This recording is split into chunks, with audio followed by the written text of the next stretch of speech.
29 دکبر اساسگزار صلح و وحدت ملی پیشوای ملت پرزیدنت جمهوری تاجیکستان محترم امامعلی رحمان و رئیس مجلس ملی مجلس عالی جمهوری تاجیکستان رئیس شهر دوشنبه محترم رستم امامعلی با شرایط کار و خدمترسانی مجمع لیژرانی و سیاحی سفید دره شناس شده مرحله دوم راه تنابی را مورد استفاده قرار دادند.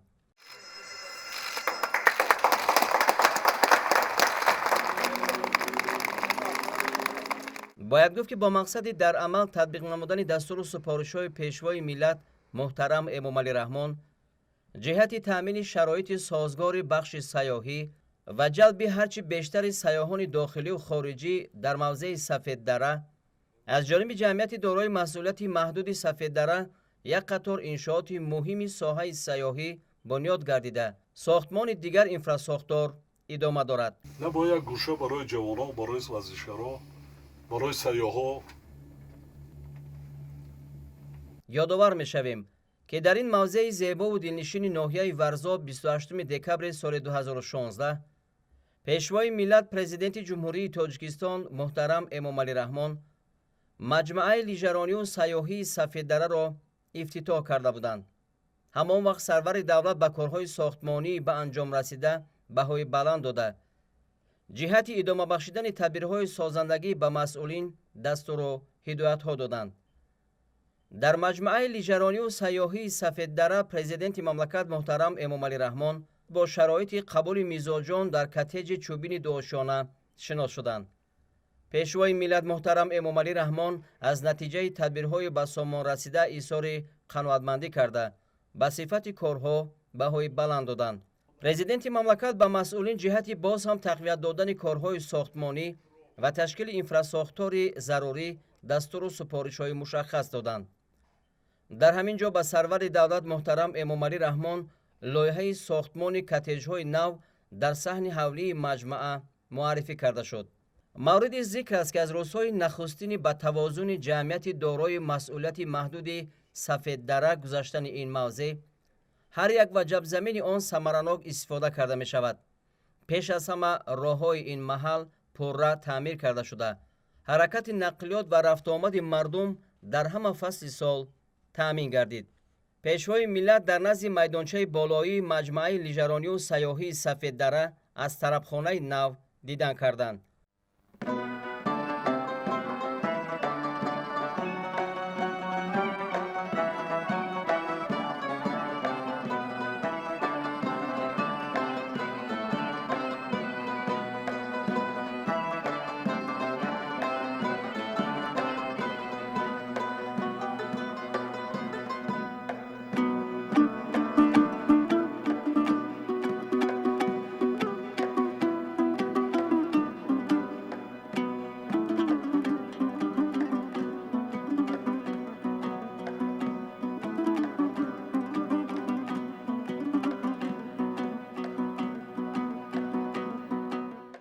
مسئولین جمعیت دارای مسئولیت محدود سفید دره جهت تطبیق دستور و سفارش‌های سرور دولت مرحله سیوم کارهای بنیادی و سازندگی را آغاز نمودند. سال جاری در اساس شرطنامه با شرکت دوپل مایر کشور استرالیا ساختمان خط دوم راه تنابی به اتمام رسانده شد. میدان پایانی راه تنابی مذکور در بلندی 2590 متر از سطح بر و میدان بالایی باشد در بلندی 3020 متر از سطح بر قرار دارد. درازی خط راه تنابی دوم 1600 متر بوده از 21 کابینه عبارت می باشد.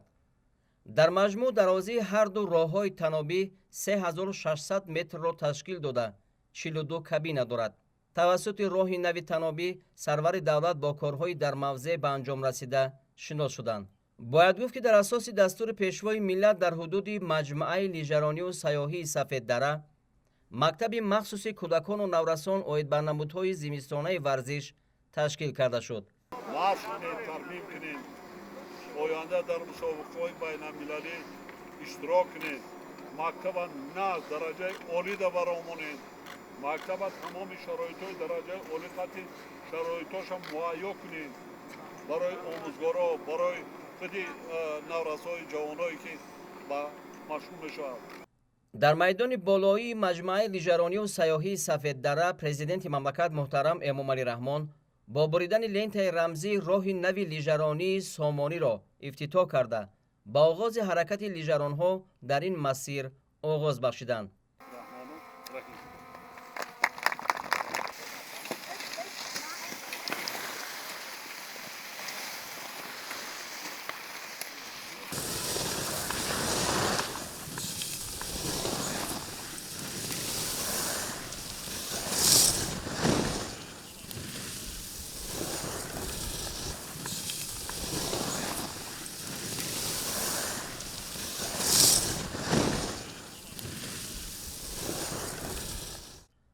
роҳи нави лижаронии Сомонӣ бо дарозии 7.2 километр сохта шудааст. акнун бо бунёди роҳи нави лижаронӣ на танҳо варзишгарони навтаҷриба, балки лижаронҳои касбии сатҳи байналмилаливу минтақавӣ метавонанд аз он истифода намоянд.